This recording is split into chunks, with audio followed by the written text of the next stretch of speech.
Okay, so the Eagles made a move by signing a running back. Meanwhile, Howie Roseman finally spoke with the media while revealing his thoughts about the future plans of Philly's roster. However, why is that most likely shutting the door on the Myles Garrett option? In this video, I'll break down which moves Howie hinted at, how that sets the Eagles up for success, and the one thing they can't afford to let happen again. Plus all the other coaching updates and news from around the NFL Combine. So let's talk about it. But first, let's run it.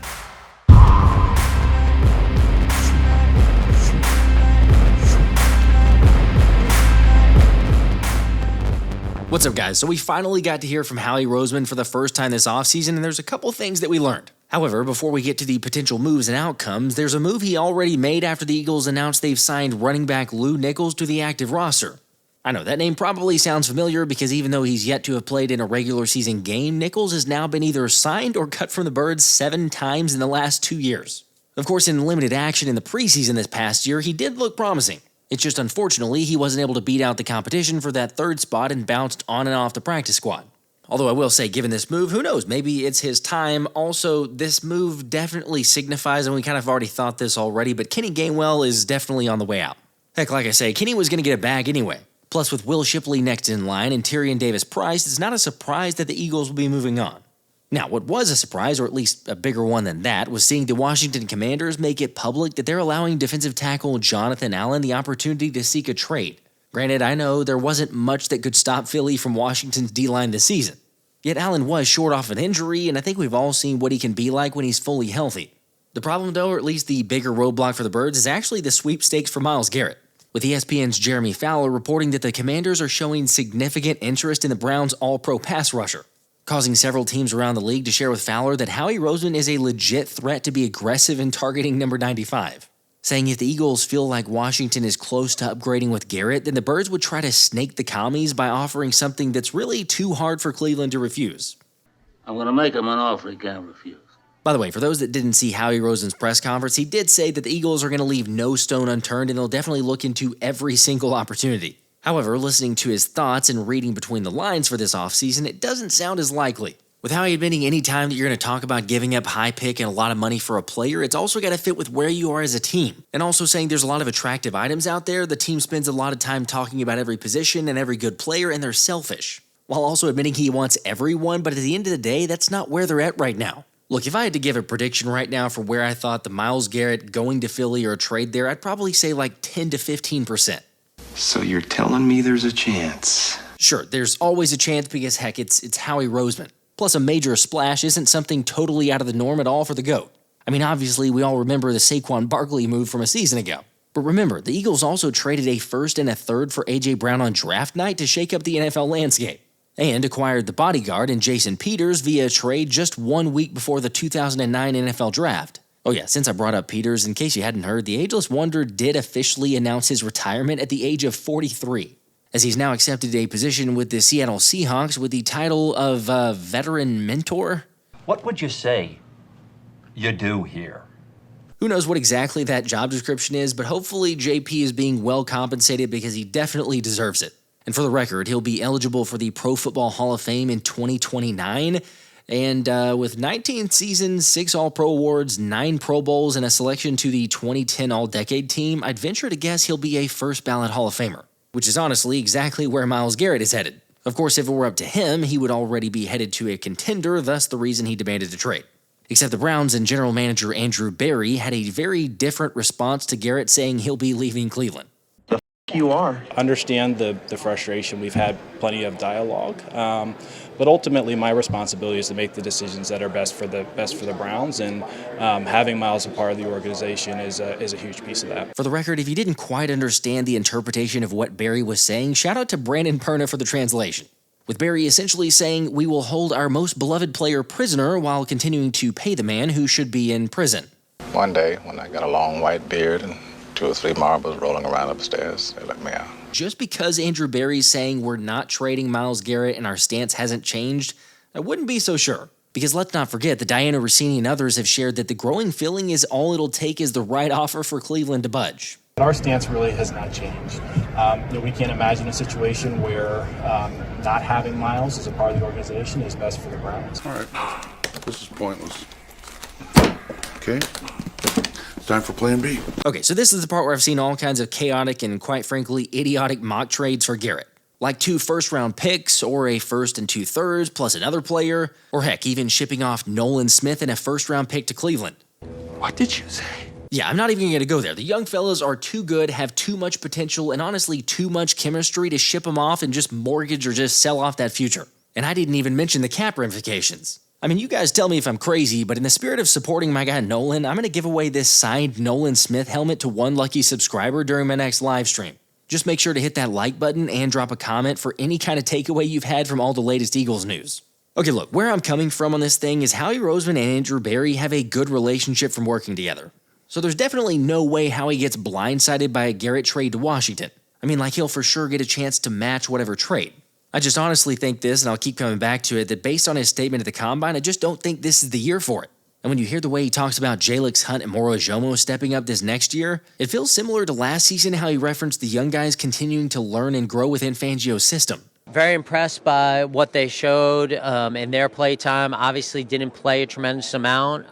They're young players who have really the tools in their body to be really good players, and expect to jump from both those guys. I mean, there's no reason to not expect a jump because remember, these are the same guys, Jalyx Hunt and Moro Ojomo, who led the Philly pass rush in pressure rate during the Super Bowl. And heck, Jalyx Hunt is a guy Vic Fangio was pounding the table for Howie to draft just a season ago because he could see his potential. Now sure, it's blatantly evident that Garrett is a complete game changer and a difference maker. I'm not saying he isn't, but I'm just preparing for Philly to not make the blockbuster move everyone around the NFL is scared of. Also, on the topic of defensive line, Jeremy Fowler shared that Josh Sweat is about as good as gone from what he's hearing around the league, citing his expected contract number and the fact that the Eagles have made it pretty evident they're going to ask a lot from the next guys up. Of course, don't worry though, because there's one guarantee you can count on when it comes to Howie and the draft, and that is he will always invest in the trenches. It's really like an unhealthy obsession, Zach, to be honest with you. And so I never feel good enough because I can convince myself. I can go back and watch a game from this year and see that we were down 3 offensive linemen, and then I'm going, well, now we need 8 starters, and so it's the same with the D-line. I think that those are incredibly important positions, and, you can never have enough of them. Look, thankfully, this is a draft that you should know very well by now has one of the deepest defensive lines in recent history. In fact, it's so good, or maybe the Atlanta Falcons are just that bad, that Atlanta told its assistant offensive coaches to not even show up to the Combine. Since, believe it or not, the Falcons are using all 45 of their interview meetings on defensive players. It's a bold strategy, Cotton. Let's see if it pays off for them. I'd say that was the boldest move from the Combine, but I'd be lying if I said so. Because Falcons GM Terry Fontenot then revealed that the team is comfortable keeping Kirk Cousins as the backup, which, in case you're not following, will mean paying him $27.5 million in 2025 and then also triggering another $10 million to become fully guaranteed in 2026 if he's on the roster March 17th. I can't even try to make sense of what they're doing. I know they'd made the whole drafting of Michael Penix last year in the draft, but thank goodness, I'll just say this, thank goodness we have Howie Roseman. So while the Falcons are making some really questionable decisions, floating the idea of a Bryce Huff trade might not be a bad idea. After all, Bryce's former defensive coordinator in New York is now in Atlanta, but I won't go down that rabbit hole again since I covered it in a previous video. Let me ask you though, I'm not saying it'll come down to this, but if you could choose, you get to keep Zack Baun or you miss out on Zack Baun, but the Eagles get Myles Garrett, which one would you choose? For me, it's a no-brainer, don't even think about it, keep Zack Baun. Because I'm sorry, but in Vic Fangio's defense, the Bald Eagles are without a doubt the most important player on the field. And thankfully, it sounds like Howie and the staff feel the same way, saying they'll make a concerted effort to try and keep him here because his talent essentially speaks for itself, and with his tremendous character and the difference he made all season long, those are the guys you obviously want to keep. I think we all assumed Philly felt this way, but it is nice to actually hear Howie Roseman say it. Plus, for those arguing this just isn't something the Eagles do or they wouldn't pay an off-ball linebacker the type of money Baun is going to command, that's not necessarily the case. I think to kind of put us in a box and say, hey, we're not going to play, and I'm not saying that you're saying that we're not going to pay because historically we haven't done that. I mean, part of what we do is evolve and look at things and see how things are affecting our team, how things are affecting the league, and seeing our place in that. Again, just more positivity and optimism that this thing gets done sooner rather than later. And to add to that, the Inquirer's Jeff McClain shared that sources around the NFL are saying the Eagles have made it a priority to get the deal done with Baun before free agency starts, and have resolved to being okay with potentially losing out on a couple more of their own guys as they make every effort to keep him. Now, even though that's more of an immediate move, the Birds GM still recognized the importance to set up the cap for the future to lock up the core. Contracts like Cam Jurgens, as well as Jalen Carter and Nolan Smith, who will be eligible for extensions next offseason, as well as Quinyon Mitchell and Cooper DeJean, who will be eligible in 2027, which personally I think reiterates the fact that Philly might not be players for a big-time acquisition this offseason. Because Roseman also shared that looking into the future, some of the guys are going to warrant extensions, yet he knows they can't always sign every player that's homegrown talent, while also admitting that some of the things the Eagles will do this offseason are not only for this year, but also to set up the squad to be in the best position for 26 and 27 to keep the core together. That's really what it is. Like, come on, you see it, I see it, everyone sees it, that this team has the makings of a dynasty. But sure, I hear you, I know just one Super Bowl is tough as it is, yet I personally am glad to see Howie learning from his mistakes of the past and recognizing just how special the squad they've built. So there's no need to compromise or shorten the window with a hasty move. Which is probably why Zack Baun shared that Howie Roseman asked fans for patience while the Eagles put together the roster this offseason, saying it may look different and some of the moves may not be what people necessarily want, and it's probably not going to look like maybe the conventional wisdom thinks it should. However, if everyone could just have some patience throughout the offseason, because the offseason doesn't stop in free agency and the offseason doesn't stop in the draft. The good part is that Howie's earned all the trust in the world. I mean, heck, the last offseason he's had, the last 4 drafts or even more than that, and he's completely unpredictable in a good way. But curious, and kind of a pulse check here, how concerned are you with the guys that Philly still needs to get signed? Also, while you're letting me know that in the comments, I will share that one of the funnier takeaways was hearing Packers GM Brian Gutekunst admit that Green Bay was the team to propose banning the Tush push, while saying, I know we haven't been very successful against it. And I'll add, they also haven't had much success trying to replicate it. By the way, for those who may not have seen, Nick Sirianni also spoke with the media as well, sharing that the Birds went through an extensive interview process for offensive coordinator. Now, strangely, he didn't say who was interviewed at all, but, don't worry, we were assured it was a very competitive process, and ultimately, Kevin Patullo just rose to the top. I picked Kevin out of the people that we interviewed because thought he was the best man for the job. First and foremost, and also I think that when you look at good organizations, in college football, professional football, continuity is very, very important, and we were able to have a guy in house that is so ready to do the job that he's going to be asked to do, and we were able to keep continuity for Jalen. We're able to keep continuity for the receivers, AJ and Devontae, the offensive line, the offensive staff. There's a lot to that. Once again, I'm not over the moon about this move, but I'm also not the sky is falling either.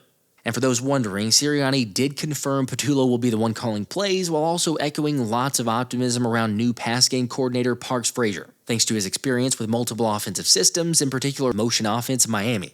It's really the only thing we didn't get much info on was the open quarterback's position. Although, yeah, there's still plenty of time, and Anthony DeBona threw out a name like Brian Greasy as a potential, after the 49ers actually recently let him go from that role in San Francisco.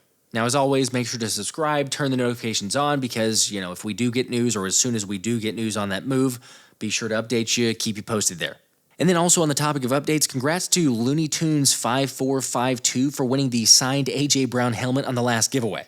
All you gotta do is hit me up on social media or email me via the contact info in the pinned comment of this video to claim the prize. One more thing, this is crazy, but the channel just passed the 2-year mark since starting it, and to be over 118,000 subscribers is just absolutely ridiculous. So thank you guys. I'll never get tired of saying that. You guys really make this possible. Until next time, this has been the Philly Special.